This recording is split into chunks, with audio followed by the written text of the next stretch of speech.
দলের নাম ব্যবহার করে কোনো অপকর্ম করলে কঠোর ব্যবস্থা নেওয়ার হুঁশিয়ারি দিয়েছে বাংলাদেশ জাতীয়তাবাদী ছাত্রদল। বুধবার বিএনপির কেন্দ্রীয় কার্যালয়ে আয়োজিত এক সংবাদ সম্মেলনে এ কথা জানান দলের সভাপতি রাকিবুল ইসলাম।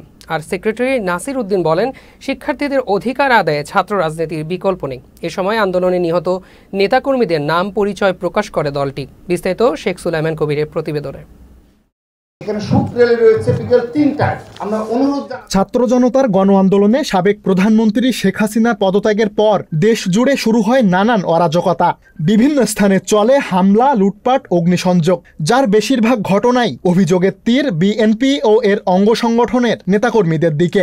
তবে বুধবার সেসব অভিযোগ নাকচ করেন ছাত্র দলের নেতারা। হত্যাকাণ্ডের শিকার হয়েছে তার প্রকৃত চিত্র তুলে ধরার জন্য আজকে আমরা আপনাদেরকে আমন্ত্রণ জানিয়েছি। এ সময় দলের নাম ব্যবহার করে কোনো ধরনের অপকর্ম করলে কঠিন ব্যবস্থা নেয়ার হুঁশিয়ারি দেন ছাত্রদল সভাপতি। এ সময় তিনি আন্দোলনে হতাহতদের পরিবারের পাশে দাঁড়ানোর অঙ্গীকার করেন। আপনারা যদি সামান্যতম কোনো জায়গায় কোনো বিশৃঙ্খলা দেখেন, নৈরাজ্য দেখেন, আপনারাও আমাদের অবগত করবেন, আমরা তাৎক্ষণিকভাবে পানিশমেন্ট দেব।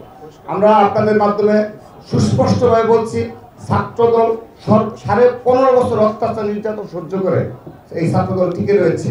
ছাত্রদলের কোনো নেতা কর্মী, আমরা দায়িত্ব নিয়ে বলছি, আমরা এখন কেন্দ্রীয় সংসদ দায়িত্ব নিয়ে বলছি, ছাত্রদলের কোনো নেতৃবৃন্দ সামান্যতম অপকর্মের সাথে জড়িত না। এদিকে সংবাদ সম্মেলনে ছাত্রদলের সাধারণ সম্পাদক নাসির উদ্দিন বলেন, ছাত্র রাজনীতি নিষিদ্ধ নয়, বরং ছাত্রদের অধিকার রক্ষায় ছাত্র রাজনীতির বিকল্প নেই। একটি ক্যাম্পাসে সুস্থ রাজনীতির জন্য, শিক্ষার্থীদের অধিকারের জন্য অবশ্যই ছাত্র রাজনীতির প্রয়োজন রয়েছে। যারা সন্ত্রাস, চাঁদাবাজি করেছে, পিটিয়ে মানুষ মেরে ফেলেছে, হল দখল, ছিনতাইয়ের মতো ঘটনা ঘটেছে যে ছাত্র সংগঠন, তাদের রাজনীতি বন্ধ করার সময় এসেছে। কিন্তু ছাত্রদের অধিকারের জন্য ছাত্র রাজনীতির দরকার আছে বলে আমরা দৃঢ়ভাবে বিশ্বাস করি।